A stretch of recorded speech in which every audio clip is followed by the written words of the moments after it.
I just want to say thank you for being an open book. Yeah, I'm trying to be, man. I'm trying to tell my story before I go to my grave, man. That's what's up. That's what's up. We gotta.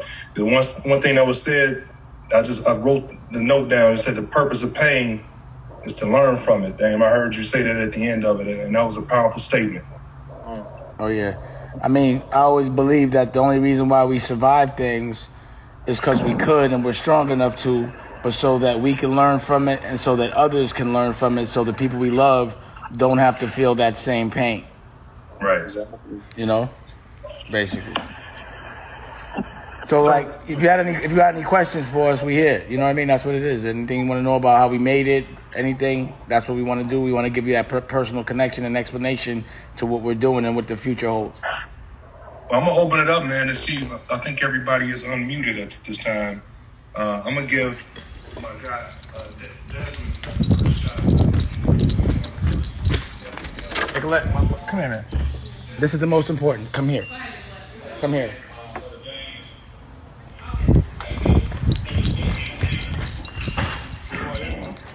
Sorry, bro. Like, stop this.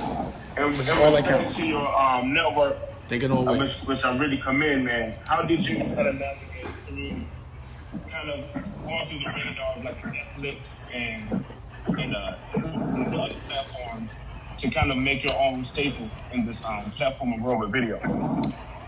Well, you know, having a television network became my ultimate dream. The war I was fighting for, like, I would say about 12, 13 years ago.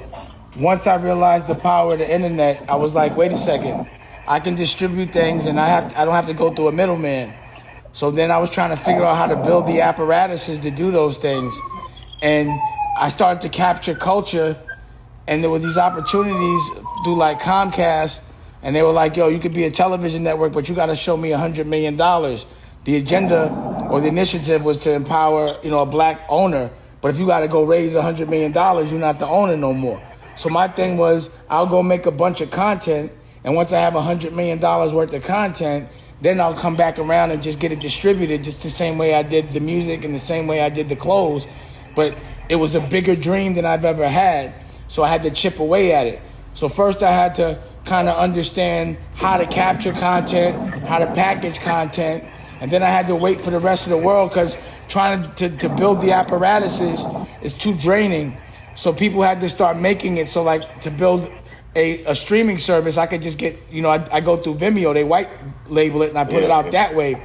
You know, I don't want to be in charge. It's just like a learning curve, you know what I mean? So one more question. One of the things I like about your network is that you create that content. Like, that's money coming out of your pocket. Right. That you do that. You're not hiring major actors. And so how long do you plan to go that route? Or do you eventually hope to kind of open to be some big names? Well, the thing is, I don't hire stars. I make them. You know what I mean? So I've never hired someone before they're famous. When I hired Kevin Hart, he wasn't famous. When I got with Jay-Z and Kanye, they weren't famous. When I got with Lee Daniels, they weren't famous. So hopefully what I'm doing is I'm targeting people that want to work, and I'm going to make them famous, and they'll be famous. I won't have to hire them. They'll have a vested interest in it, and they'll have equity in it as well. And then also they'll have the opportunity to tell their stories. So my whole agenda with Calvin was to start right here, to showcase his story, for people to know him, and then from there, turn it into a television show, turn it into a movie. He's already shot, you know, his own movie himself, which was a lot of the footage I used came from what he shot. So the young looking Jay-Z, I didn't shoot that. He came with that. So now he's going to have a platform to actually put that out. So, respect. Thank you. So appreciate it. Hey, let's do this real quick, everybody. If we're not talking, we can go on personal mute, so I don't have to mute everybody.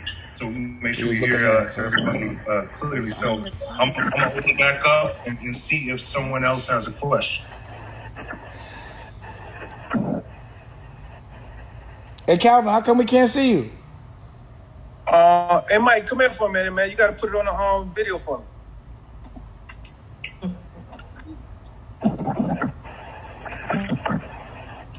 Oh, so, does anybody got any questions? Everybody got quiet on us. Okay, I'm here. Okay, that's Calvin. All right, there you go. Yeah, so that's Calvin. Anybody want to ask Calvin Klein any questions? That's Calvin Klein. So I have a question. How you doing, man, Calvin? So one of the pieces in the video that kind of really struck me was that, man, it sounds from what you said, if I got it correctly, you ate up about 14 years, and almost to an extent you volunteer for it, but on behalf of somebody else. When you are out talking to youth now, right? And I know it's a different generation, and they may not have experienced a lot of the things during from the 80s and the 90s that a lot of us probably on this phone line, on Zoom, has experienced. How do you approach it, right? Because it takes a lot to get to them in a different way, in different formats. So what is it that part of your story that you feel that helps them to understand that they need to listen, and so they don't go down that path? Well, one, they can see that I can relate to them, and the most important thing is that I tell them that I'm not here to preach to them. Like, I don't want to preach to you. When I was 14 to 15 years old, I didn't want nobody preaching to me. So first and foremost, that's not what I'm here for. I'm here to give you the conversation as a big brother, as a substitute dad, as a substitute uncle, or things of that nature though. So, I try to give them my experience and give them most of all the shortcomings of my life. I don't try to tell them about the successes though, because if you don't do the things that I've done wrong in my life, 9 times out of 10 you're going to be successful.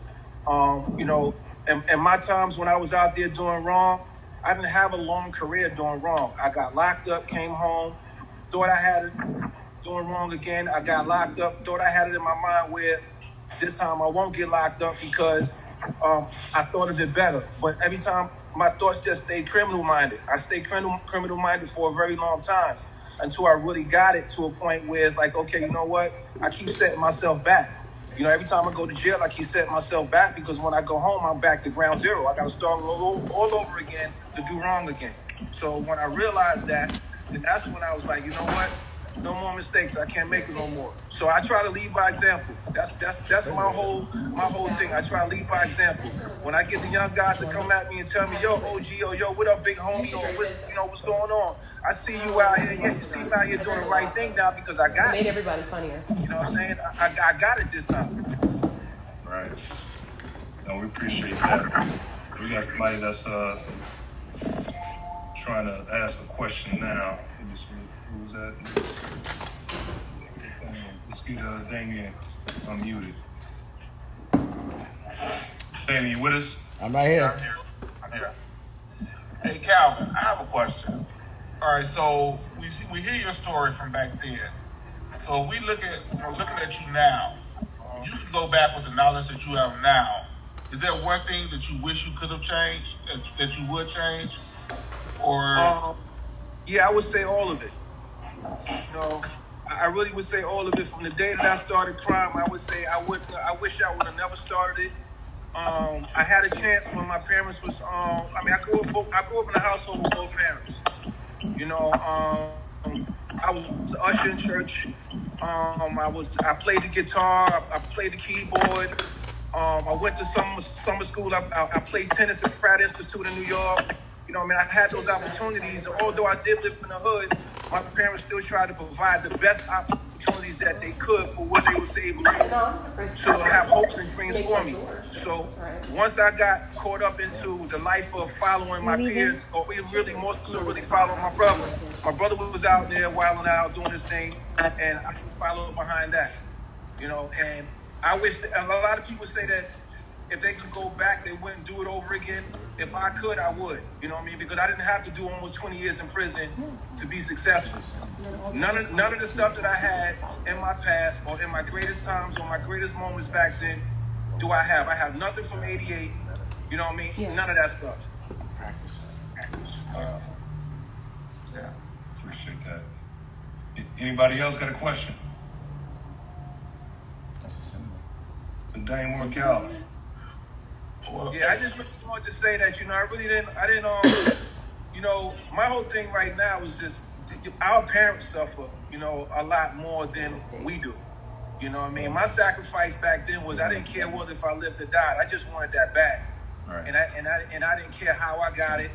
I got it by all means necessary, kill or be killed. And that was my mindset. That's the way I was, though. So I was selfish. You know, I didn't think of how my mom would feel if I got killed. You know, how they would feel or what they would go through having to do time with me. Because most of the time when you go to jail, you lose it all. You either lose it all, you either lose it all in the course of you doing the time, or you lose it all by paying for your lawyer, trying to fight to get out, or you done lost it all by the time you get home. So everybody is suffering while you're trying to succeed, talking about your excuses. You know, my excuse was, oh, mommy, I'm gonna buy you a house when I get older, when I get some money, or when I do this and that. But you know, my mom's sitting in, you know, sitting so well, but none of that comes from me. None of that comes from my past. Or anything. So you know what I mean? Like, so all those things that I said that I was gonna do was only merely an excuse of what I wanted to do just for myself, for my own selfish reasons. Right. Okay. That's strong. Before we got started, I asked Dame a question. I wanted him to kind of expand on that. Why OG stories, Dame?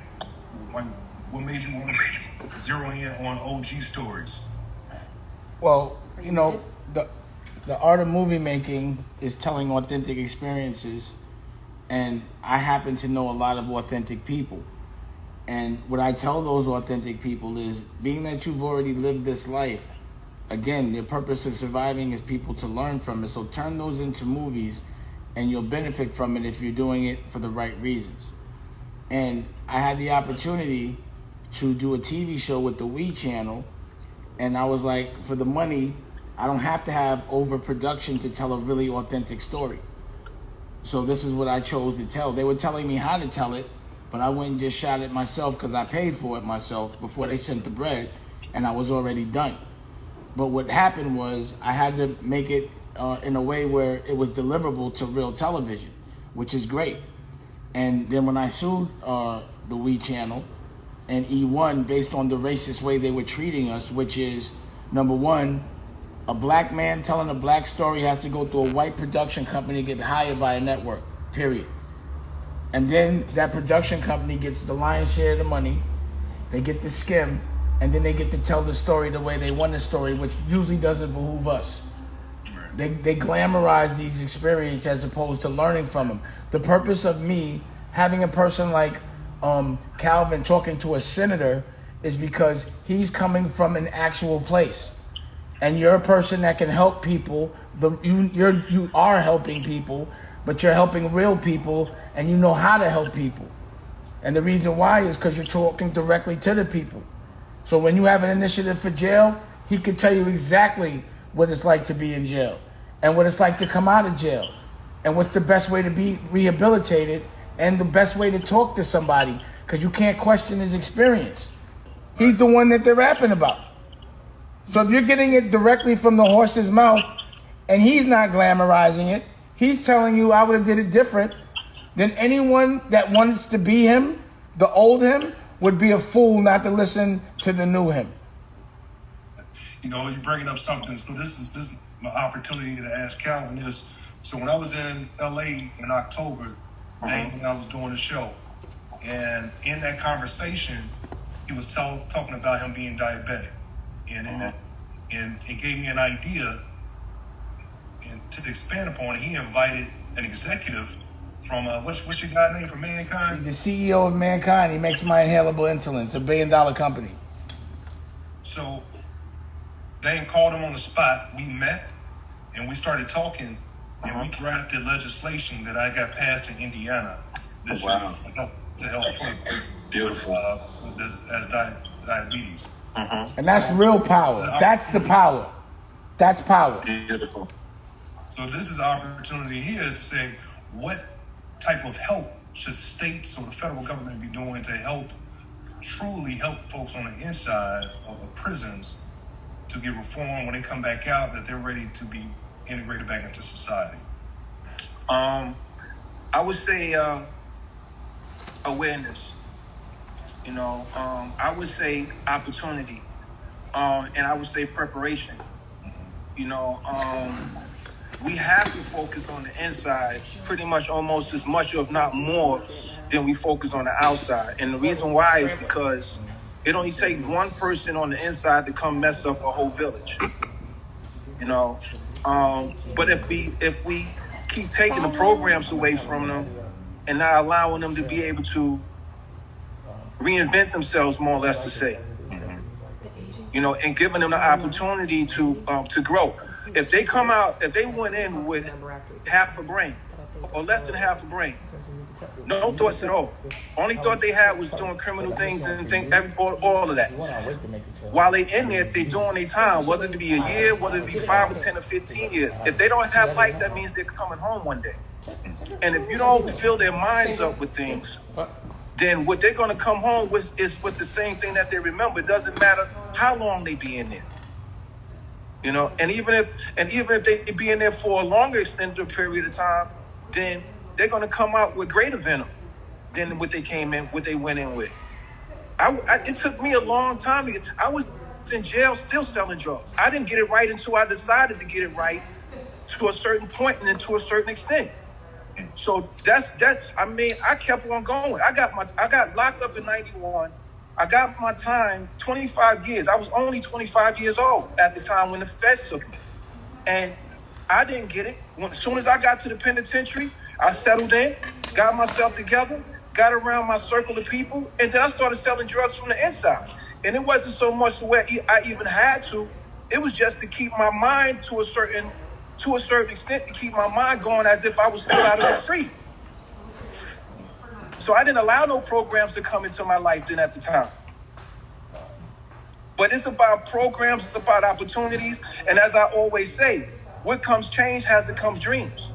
You know, I did all my time up until the last year or two, I started dreaming again. And when my dreams gave me hope. So when I went out, a man with no hope has nothing. I don't care what you say, how you say it. If you don't give me hope, that doesn't give me any sort of opportunities. When I get out, I'm gonna do other things. Right. It doesn't even matter. So, you know, I just feel that it has to be more. Dudes coming home, they have to go to the halfway house. Once they go to the halfway house don't really give them as much. They don't have their social security card. They don't have I'm sure I understand that you don't have a license though, but at least some sort of picture ID, you know, get their birth certificate. When you're away for a while, you don't have none of these things. Right. When you're away for a while, you don't have the opportunity to go and put your resume and things like that together. So now when you get out, you have an opportunity. And then also too, you know, I mean, they have a thing called the bonding application for inmates that come home. A lot of inmates are not aware of that. They have a government bonding application where if the inmate is going to go get a job, he can go out there and get a job, and there's a tax exempt for that. But the employees is not going to, the bosses or other people that's hiring you is not going to tell you, you're an inmate, you convicted. Okay, nah, I don't want you. Nah, if you hire me, you got a better opportunity because there's a 99.9 success rate on that program. So if you take that application and get you a job, you got a better shot at getting that job after coming home for 15, 20 years than a person that just got out of high school or college. But you have almost 2 million people that's locked up in prison when 200,000 people, when 200,000 people come out in a year, guess what? 200,000 people or more go in. Yeah. I mean, we got to acknowledge a couple things. One, the prison industrial complex in terms of privatizing all the prisons, that's a real thing. You know, from states to the federal government, that's a real thing. And also, while we're talking about it right now, while we're dealing with COVID-19, we got men and women dying in prisons. True. You can't separate yourself 6 feet when you're in a cell. So I think it's incumbent upon myself and other elected officials to say, what are we doing with the COVID-19 pandemic? And that's being a quiet story. But those are the forgotten ones. You know what I mean? That's what I call them. I call them, you know, to the forgotten. I haven't forgotten them, though, but those are the forgotten ones. Those are the ones that we forget about because guess what? We're not being helped here in New York, and we're not being helped anywhere else. These people knew about this epidemic way before they announced it, and then they downplayed it when they did announce it that they had control over. That's true. That's true. It starts at the top. Exactly. Exactly. It starts at the top. So now what we have to do is we have to really fend for ourselves. We can't fend for the ones on the inside because we're confined as well. Everybody's on quarantine now. You got a taste of being locked up. If you've never been locked up before, now you have a taste of being locked up. This is how it feels. Even matter of fact, you have a luxury because you're able to walk around your house, your apartment, whatever your place of residence is, and you're not in a small cell. You have the opportunity to realize how it is on the inside right now and what they're going through, because they're going through it 10 times worse. And some of them deserve to go through it. But at the end of the day, they don't deserve to die. They deserve to do their time and come home. Amen. Yes, sir.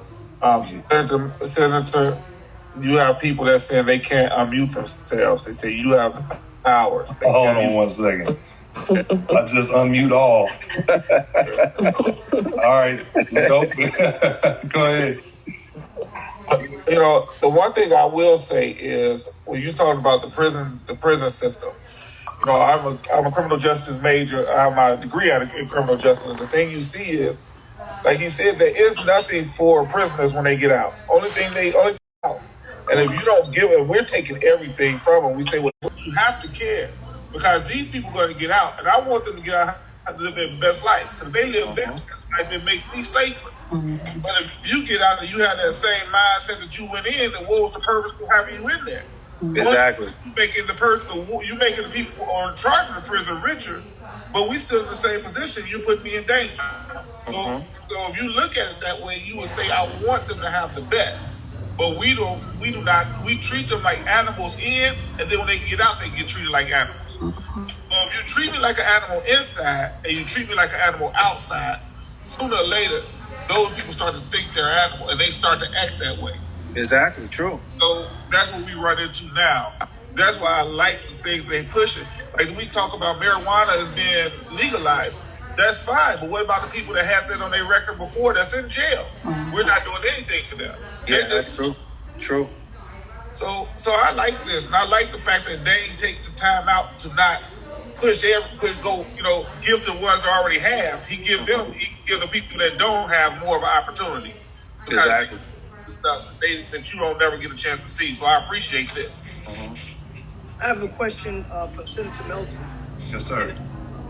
Do you believe that Calvin's story will resonate with the youth of Indiana? Absolutely. And that being true,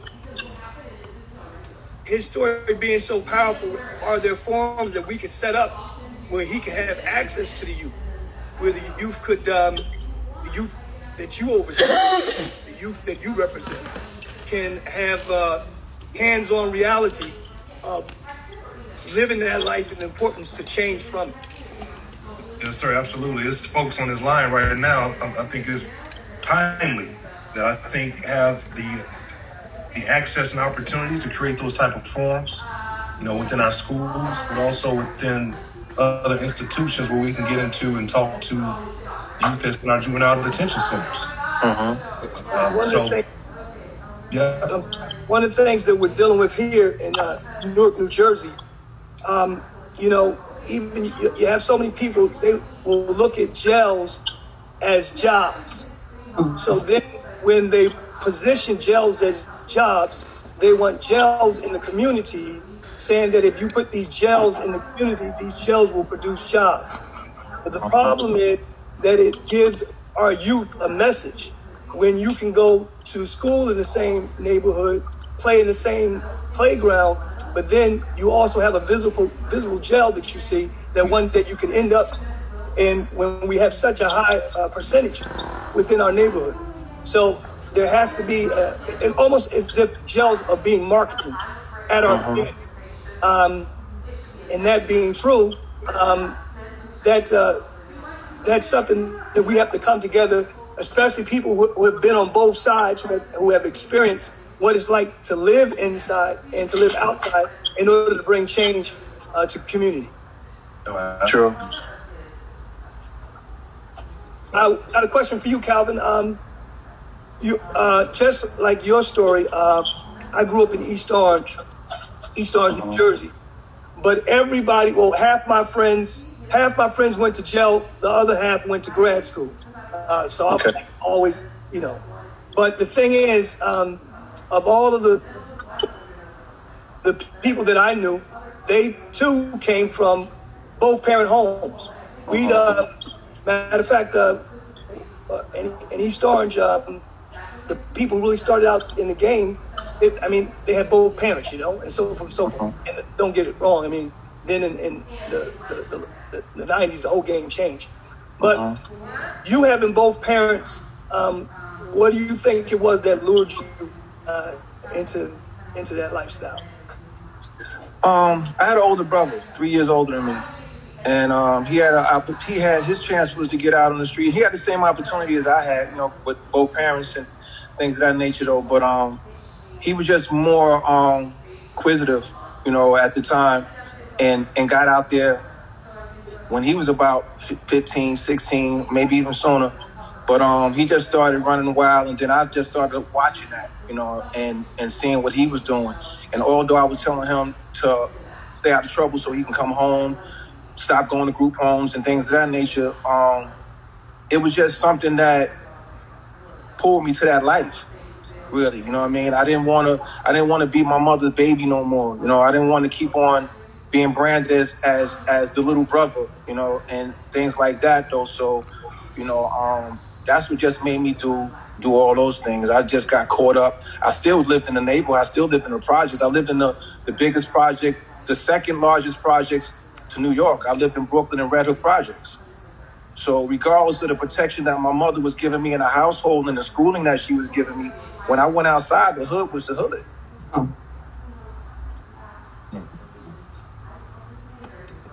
And I grew up tough. I grew up rough. You get in the elevator, they knock the light out. Whoever's stuck in the middle got to get it. That type of thing. So, it was just, I just got caught up, man. And when I got caught up, it was all in or nothing. Appreciate it. We got any other questions? Let me check and see if I've not muted anybody. Senator, I have a question. This is Jocelyn. So, Calvin, first of all, thank you. This story is amazing.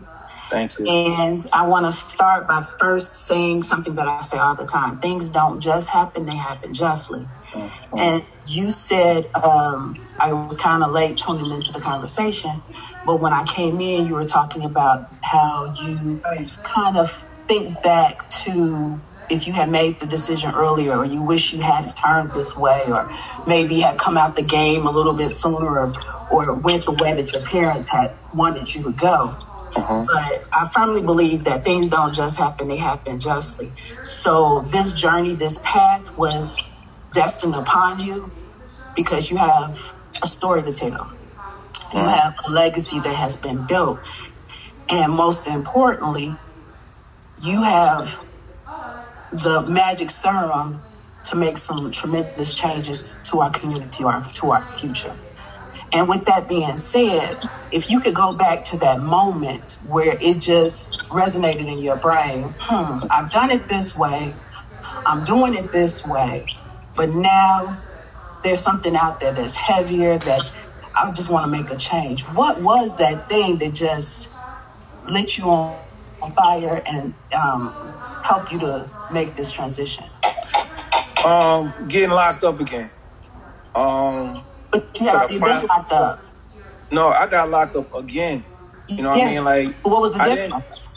The difference was I did a lot of time, almost 14 years old, came home, and I got caught up in a bid between Jay-Z and Akon, and as far as who I was gonna go deal with and work with and things of that nature. And then from that point on, I started traveling with Akon. I started managing Con. I had a lot of issues with my parole and things of that nature, though, but I still was able to really kind of like somewhat overcome that, and then just go on the road. I was traveling, Africa, Europe, everywhere. And then all of a sudden, when my parole officers for getting I got a new parole officer, and when they took my job from me, they took my life, my new life. And I panicked, and I got out back on the streets and started selling drugs again, and got caught up in 2009. And then I came home in 2012, but in the process of 2009, that was my wake up call. My wake up call was like, why am I here? Why am I here again? I don't understand this one. As this one's not supposed to be. So, and then I spoke to a few people in my family, and they were telling me, like, when are you going to stop being Calvin Klein? Like, when does that person end? Like, when do you allow yourself the opportunity to just be in Calvin, man, and just live your life and come out here and just do you, And that woke me up. It woke me up by feeling that if my mom or my dad or somebody in my family died, I wouldn't be there to give them their respects, if they did pass away. So it's so many things. I wrote my book while I was in there. The Neighborhoods Under Siege. I wrote that book while I was in there because I was and the other comics that are. I was in my most vulnerable and most terrible moment in my life. And I said this. I said I had to open myself up to see myself and to see who I want to be moving forward. And that's what I did. People to not click on it because I'm white. And I had to break myself down. I had to like turn myself into a skeleton, more or less. You know what I mean? And when I wrote the book openly. I could have wrote it a couple of different ways. I could have glorified the game. I could have made myself bigger or smaller or whatever. But I just kept it as real as I thought I could, and as I was supposed to. And then I just wrote it from the heart. You know what I mean? And that's just what it was. Like that's what I call my book of life.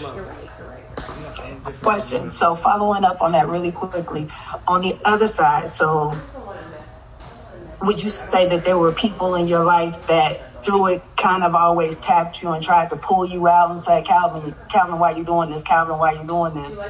But you kept doing it. And the reason why I'm asking that, because I've seen, especially youth in this current generation, that are doing things that, you're like, you have so much potential, but why do you keep going? Why do you keep going? Yeah, I had that all the time. But when, and I mean, if I go all the way back to my successes in doing wrong, that would be the 80s and early 90s. But when you're doing wrong and somebody's telling you to chill out or not to do this, I'm the same person that's taking care of you. I'm the same person that's helping you out doing all this. So if I stop, everything stops. You go back to being broke. You go back to being poor. Go back to not having. So that's how I felt. Like, maybe I might just have the wrong people not telling me what to do. You know what I mean? For the most part. You know what I mean? For real. Where can we get that book at, Calvin? It's on Amazon. Amazon, Calvin Bako, Neighborhoods Under Siege. You get it there. And I appreciate it. For whoever purchased it. But a lot of times I don't even like to glorify the book or to even like promote the book. Like, right now, I just feel like I go out as a motivated speaker. I go to Rikers Island. I've gone to Rikers Island. I spoke to them at Rikers Island. I go to DC, Vegas. I'm proud to say that in my journey and in my travels, I've even gone as far as speaking at Harvard University. I stepped in the footsteps of Malcolm X. If you ask me, especially from where I come from, that's not expected. I'm supposed to be dead or more so in jail. I ain't never supposed to be here. So this is plus moments in my life. Senator, yes. Eric Burton said he had a question, but he can't unmute. Hold on 1 second. Thanks for facilitating this. No problem. It's there, so I'm like, I see it. So I said, I'll just let you know. What's the name again? Eric Burton. Is unmuted? The host muted you. Yeah, I gotta unmute me. You gotta unmute me. You there? Oh, no, I'm here. Hold on, man. I muted it. No, you didn't. I didn't. How you doing? Can you hear me? Yeah. I have like a two-part question. It's partially for Senator Mann for Calvin, to see if he has the same experience. Because one of the issues that I've had as a business owner is I try to hire individuals on parole. What I've run into is a situation where and I can only put it this way, it feels like they're being pimped half the time. So that I had one situation where the gentleman he had to keep his parole was from Illinois, but he came back home to Gary to kind of get away from the element, to change his lifestyle. But they kept causing him to come back to Illinois, and it seems like every single time he came back over there was other problems and issues. And it was like every single time, it was like they were waiting for him to make one wrong move so that they can put him back into the system. You know, and most employers are not going to have the empathy or anything to deal with a situation like that. You know, I had the same situation with a young lady that stole a phone. She stole an iPhone, you know, and every time she got her check was divvied up between the parole officers in Illinois and whatever she had to do here in Indiana. So what can be done about it? Because one of the key things that you mentioned earlier is if someone doesn't have hope, you know, you're going to lose them. You have, you know, they're making, most of them are starting out with minimum wage or whatever. I usually try to start them divvied up. And it seems like, hey, I'm doing everything right. I'm trying to do everything right. But every single time I take 2 steps forward, I get knocked 3 steps back. You want to go first? Or you want me to go? You go ahead. That's the same thing that happened to me. When I was on parole, I worked for Akon. 4.5 years later, after me showing all my taxes, cars, showing all the information on the cars. Because when you're on parole, you have to show a piece of paper that has where you live, where you work at, what car you drive. You have to put the license plate number and everything else. I was fortunate enough to have a certain amount of cars, nice place to live and everything else, and the parole didn't like that. You know, they put me through a whole lot, even to have to go out there on the road and work for Cone. But then when I got another parole officer, after a few years later, they wound up coming as a troubleshooter. And the first thing what happened when I went into her office, I put my hand out to reach her hand to shake her hand, and she said, I want a year of your bank statements, a year of your tax returns, proof of insurance and registration for all your cars, and I want to know where you live because you don't live where you say you live. So I said, what's this all about? So I'm going from having such a great life, traveling around and everything else, to my job being taken away from me right then and there. You know, I felt betrayed behind that, because I'm like, wow, I done the right thing. I did everything I was supposed to do. And while on the inside, I come home and got me a job, and this is what I have to still go through. I just feel like when a person comes home, they should have the same opportunity. I don't care what my record look like. If you give me the job with the same pay of the people that's working aside me doing the same thing. That's all. Treat me like a man. Treat me like a person. Don't treat me like an ex-animal that just came home from jail. And I do understand that when you do hire them, the parole officer job is to come put pressure on the job that you work at, because they're going to come and invade that space. They're going to come and let the owner know, you know what? You know he's an inmate, right? And you're not supposed to trust him. That's what they're telling you off to the side. You're not supposed to trust him, and I understand you giving him a job and everything else, but don't trust him, because he might steal from you. He might do whatever. And I don't care what it is. Whatever he do, if he spit on your floor, then I want you to let me know so I can lock him back up where he belongs. Because they feel like they don't want to let us out. You do your time and everything else, and they still want to keep you in.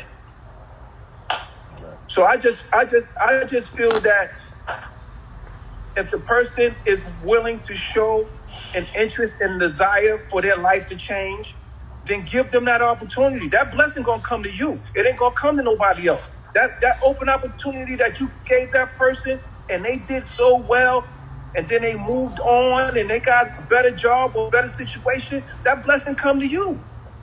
All right. That's the bottom line. That's how I feel. That's real. And you hit that on the head. The only thing I can add to that from a policy perspective is 2 years ago, before I started drafting legislation to pass or to offer, I started having conversations with people in the community. I had parents, I had single mothers, I had senior citizens, I had formerly incarcerated individuals. And the conversations I've had with the formerly incarcerated have been very consistent. That it's almost like a tax on them once they get out.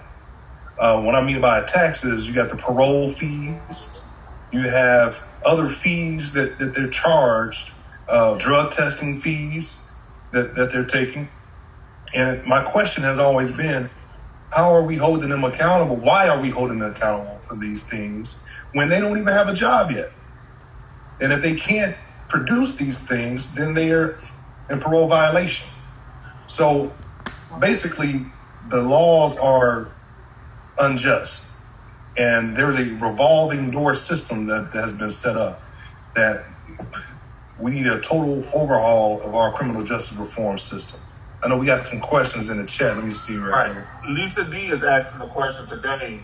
She's asking, how many OG stories will you produce? I'm on mute. You there, Dane? Yeah, I can hear it, but can you hear me? He's muted. Yes, to you. Yeah, I can hear you, but I can't talk. Let me make sure he It says I'm on. Hold on 1 second, bro. There we go. Unmute myself. All right. There you go. Oh, so what happened was, the reason why I did Calvin's story first is really simple. He's the one that showed up first. So, to be honest, and after he did it, on his way out, it was just a whole lot of people that I know that I consider OGs that came through to tell their stories, and I was lucky enough to capture them. So I have about 7, and the thing about Calvin is that was one episode, but I literally have about, that was our first 15-minute conversation when he walked in the first day he came in, and I have a lot of conversations with him that are really interesting, but that was the one that the network wanted. They wanted the one about Jay, and then there's one about Foxy, and then there's one, there's a lot, but the ones that he was telling me offline were the ones that I was like, he knows the real stories about the legends, that people don't know. And then it turned out he's really close to my OG Daniel. Answer to your question is I have about 8, but I'll probably never stop making them because I know so many people. But the thing about it is the people that I choose to speak to about their stories are the people that have learned from them. And the reason why I do screenings with him and people like the senator and the bishop, these are people that I know that will really take his word and and understand that he learned from it and use this to teach other people from, and also learn how to make a better person just based on his experience or make the prison system better. The whole purpose is us to learn from this, not to glorify it, because the end of every story is I had to learn from jail, every story, or I had to learn from somebody getting killed. And that's we should be able to learn from watching other people go through that and not go through it, and that's what and also, make things better for the system so we understand. It's like people from another culture are trying to help or pretend they're trying to help us, but it feels like all they're trying to do is control us. So it doesn't behoove them to make us better than them, because then we become their competition. So the only way to keep us weak is to keep us controlled. And everything that happens seems to be intentional, and it's a pattern. I don't think anybody's stupid. I think they're really smart. It's just we have to come with a plan. So if they choose a worse plan based on something they don't know about, then their agenda is just too clear. But we have to come with the solutions based on our experiences. And I could take this and show it like I showed it to the Senate or show it to a judge, and it might make him look at things different on how to talk to somebody if he really wants to care. Or he might say, I know how to control him better. But now we know how to defend that control better because we're all there aligned to block that. And that's the whole purpose, is to change the narrative. To me, the world is over. The old world is over. And for me, that's a good thing, because the old world wasn't good for us. So we have to figure out how to come back on top with the new world. But we need to have a plan instead of letting them give us one. We got to make the plan, And that's the purpose. You got a lot of entrepreneurs on the line, man. I know that resonated with them right there. Yeah. So, Dame, when you come to Gary, man, we've been talking about it now. Well, the thing is, another reason why I thought it was important for you to do a screening is because I want everyone that knows me to know you. And the reason why is because you're the most powerful person in the room way before me, because you know how to get a law passed. You know how to teach people how to get a law passed. And you know how to articulate our experience to people that don't understand it. You're one of the only black politicians with a mustache or a beard. I'll take that as a compliment. I appreciate it, brother. I mean, like, how are we going to trust a black man without a mustache or a beard? Oh, man. No, appreciate it. You know what I'm saying? Like, so I don't understand why we as a culture don't celebrate our real heroes while they're fighting. We need to support you while you're fighting. You know? And we need to get you elected to be the governor and to be the president. And we are in control of that. You understand what I'm saying? So we have to start thinking chess, not checkers. So look what he does at this level, right? He's like LeBron James of politicians. He came in passing laws and getting jobs for people, you know? And none of us know it. They know it, and they know to hide it. I know it, and I know to promote it. And we all got to promote that. He should be famous, you know? And when people see what he's doing, it'll make kids want to be him. I'd rather my kid want to be a senator than a rapper. That's true. They ain't teaching us that in school. They ain't going to showcase none of us. And what happens when a black man with a mustache gets power? He gets laws passed. And you can't stop him. You couldn't, he passed the law in like 6 months. I was like, what the, you know what I mean? Out of a conversation, I'm seeing a bill. That was the most powerful shit I ever saw. That was better than a hit record. That was better than, like people, because, you know, I tend to care about people. I'm a diabetic that has the highest, you know, health care. But it makes me know how hard it is for people that don't have the highest health care. So we were able to help other people other than ourselves based on, I mean, that's dope. Or out of a conversation. That's power. That's black power. Appreciate it. We're gonna take one last question, man. We're gonna wrap it up out of respect to everybody's time. Lisa's asking a question, Senator. She said, do you plan to stream these so youth across the world can view it? She said, at the time of COVID-19, changes have to happen. Maybe you connect with the Gary International Black Film Festival for the future project. Or the festival, because the festival right now is doing virtual screenings. It's something for you to think about. I would have thought about it. That's why I'm doing this. Yeah. The whole purpose of this as well is I know that, you know, if the senator does a screening, there's not going to be anyone in the room that he doesn't respect that could probably do something, someone that's not like-minded. So I figure you guys would look at this and see the opportunities. So the question is, do you guys want it to be seen, and can you help it? Me and Calvin are down. We will show up. What we got to do. So anything that we don't know the opportunities. If we did, we'd go right there. If y'all know the opportunities, tell the senator, and we will show up. We will show this. I'll give it away for people to learn from it. Appreciate it. Jahi, you there? Yeah, I appreciate it, man. Dane, you talking right along the lines of something I think is important, and that's like the intersectionality of hip-hop and its influence and intentionally kind of participating in that political process. And I think because now economics is the thing that the culture is kind of like shifting from. Shifting to. I think being able to explain to people how politics affects economics and how that affects your daily life. Like, I think you hit the nail right on the head with like just your approach and perspective and willingness to participate in this political process. You said something like change the narrative. I got a mantra that I use. Shift the focus, change the narrative, and recreate the cool. I think it's time for us to recreate the cool, bro. And you lead that headway, so salute. I appreciate that. I appreciate you saying that. And I agree with you 5,000%. It's just this is a time where a lot of people are going to be exposed. Everyone that's pretended they're a boss, everyone that's pretended they're a general, it only counts in the middle of a war. This is a war. So whoever's not stepping up and being a general right now, I don't ever want to ever hear them say they're a boss or a tough, any of that stuff, because you fold it when it counts. And what we need to do is think like they think. It's not about survival immediately, because everyone's in a problem. They're all in a pickle. The economy will probably be a lot better in 2022.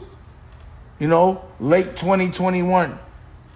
Things will open up. Not now, but who's going to be in the position? Who's going to buy up all that stuff that everyone has to leave behind? All the old systems are going to be washed out. Whoever could come with a lean approach, which is the reason why, like, when you're an independent, you got to be lean anyway. So when this thing happened, I didn't have to lay off 100 people, my whole staff. Nobody, I didn't have to fire anybody. You know why? I only got 2 people. Perfect. It doesn't affect me. If you're lean, you could just, so no one's going to invest in anything unless it's pandemic proof. So don't even think about investing in the old world. That's over. Think about coming out ahead in the new world and what that's going to look like. We need to come out on top of this new world. See, that's the one thing they won't be expecting. See, the issue is, in some funny way, I'm starting to think it was to kill black people because we're the most affected by it. And my OG brought this up. What happens when that shit hit Africa and nobody can wash their hands? Then what?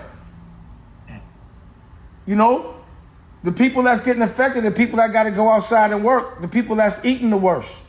What if they just made us unhealthy so they could kill us off like this? When they fatten you up to eat you? What if they've been fattening us up to eat us? So we have to think about the future. Now, if we win, they won't be expecting that. They don't know where it's going to come from. You know what they know? They think we're going to panic. They think we're going to be controlled with fear. And we should just do the opposite of what they expect. Be strong, be smart, and think about the future, not survival and fighting each other. It's time to look at them. This is the time. Most people that were in control had a lot of ammunition. They had AKs and tanks. But right now, they don't have no bullets. I think we could take them with a little 22. Watch me do it. We have to have our own platform. We have to get our own people elected, and we have to buy from each other. And we got to support each other. Amen. Amen to that. And that's the purpose of this. Absolutely. So, thank you. I just got to, that's how I feel. That's all good. Yeah. Hey, let's let Calvin, if you got any final words maybe you want to say, then after that I'll let Dane close out. But we you can close out. I said I'm good. You can close out. Just go to Dame Dash Studios and get it. That's all I wanted. And if you see a movie theater for sale, let me know. I want to buy it. Or a hotel, because they're going out of business. Let me know. I'm coming out of this with some bricks. Yes, sir.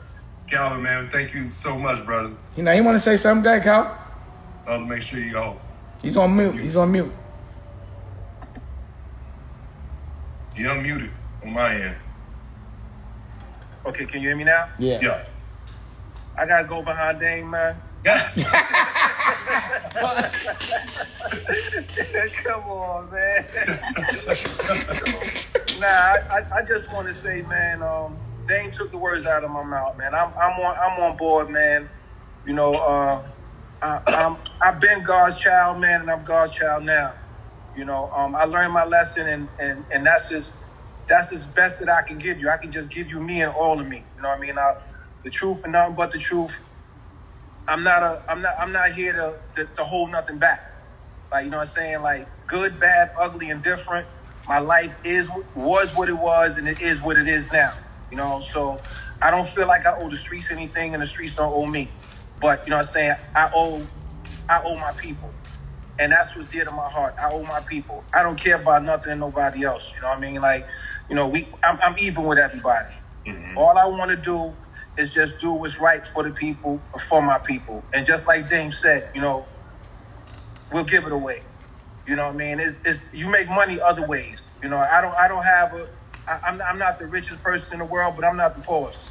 And at the end of the day, all I want to do is just be able to tell my story, because I don't want nobody else telling my story from my grave. They're not going to tell it right. Yeah. They're not going to tell it right. You know, and that's my closing. I see y'all soon. God bless you. Thank God for Jesus for all you guys. Stay safe and stay out the way. We'll get through all this. I promise you, we'll get through all this because God says so. That's right. That's Yes, right. sir. Hey, Bishop, I know the Bishop's still on, man. It's an honor to meet you, man. I've been watching what you guys are doing out there in Jersey.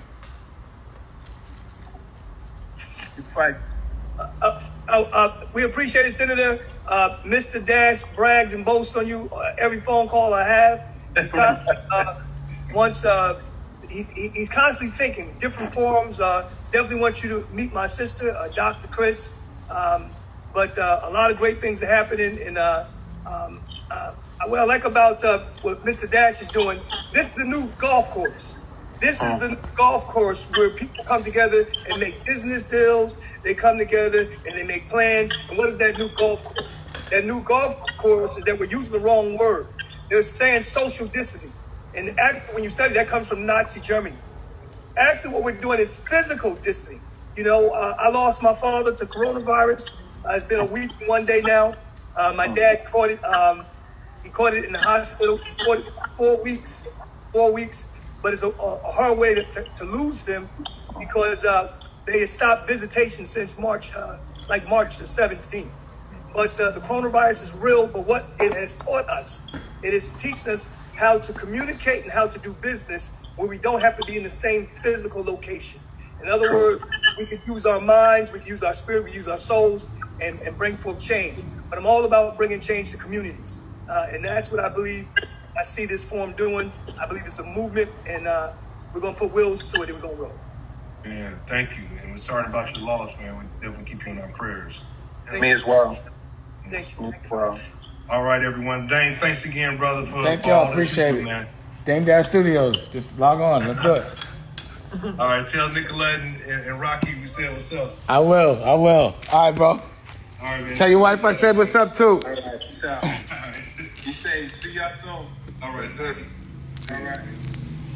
So, yeah, that was a senator, you know, did a little screening. Again, big shout out to Senator Eddie Milton. No bubblegum, you know, getting people together, trying to figure out how to make things better in the future. And that's really what we doing. You know what I mean? We going to get better. They're not expecting us to come out stronger. They're not expecting that shit. So come out stronger, sharpen your blade. You know, get inspired. You see, I'm working, I'm stepping it up. And I'm gonna walk it like I talk, and I'm gonna show y'all. You feel me? And we'll see where it goes. But I'm gonna keep it doing. I'm doing it safe. But we gonna keep working. I'm gonna step it up. Everyone's slowing down. I'm gonna go harder. I love this shit. You know, big shout out to anybody that is going through or being affected by the corona. And big shout out to anybody that's fighting, that's not sick, for those that are. You know, but this is the time to be a general, not a soldier. You're gonna walk. It only counts in a war, and this is a war. So how you moving in this war? This is, if you gotta look in the mirror. Am I a soldier or am I a general? If you're looking like a soldier to yourself, then you better go do some shit, come back, so you look back in the mirror and you look at yourself and feel like a general. I just know every time I look in the mirror, I feel like a general. You know, because I know when I left that mirror, I did some shit that made me feel more like a general. Every day I'm gonna do something. Something's gonna yield. Something's gonna yield. I'm about that work. I'm a silverback gorilla when it comes to that work. I'm about that action. And if y'all ain't moving, that's on y'all. Just don't let me. I'm gonna get too far ahead, and I'm again. It's just like I'm not even gonna hide it. I'm gonna let y'all see it. Get your together. If I'm your competition right now, so if I'm working, you work, and work better than me. I want you to work better than me. I don't want to be your competition. I'd rather be your partner. You know. That's it. You know, you got to find strength in it. This is when you see who you are. They want you to worry. Don't worry. Get confident. But be prepared. Think things through. Visualize the win, not the L, the W. You know? Period. And anyone that's talking that, get them away from you, because that just makes you dumb. Anyone that wants to be negative, talk about people, stop that. Talk about the past all day, worry all day, get them off your line. They just want to bring you back to what they at. Because they scared, they want you scared. Anyone that's preaching scared, that's talking fear, is scared. And they want you to be scared with them. Now I'm strong. I'm feeling strong. I want y'all to be strong. And I want y'all to be strong with me. You know what I'm saying? Period. That's it. There is no L. There's only a W. You know, it's only forward. The ocean is back. You go back, you drown. So you got to do what you got to do to move forward. Period. You know what I mean? And that's what you got to do. Tighten your brain up. Exactly. Chestnut checkers. All that. Boss the f*** up right now. Or fold. Get off my line. You know? Go see who's following me and then go get up under them. You know what I'm saying? Because if they listen and they apply, they're going to end up bossed up. Period. You end up generaled up. Or you're going to feel guilty. And any hatred is insecurity. That means you know you weak. You know? You showing your hand. You're making yourself easy. You know what I mean? All right, y'all. I got to get up out of here. Appreciate y'all. Thanks to everybody for today. Later. If you want another amazing video with the one and only Dame Dash, check it out right there next to me. I think you'll enjoy it. Continue to believe, and I'll see you there.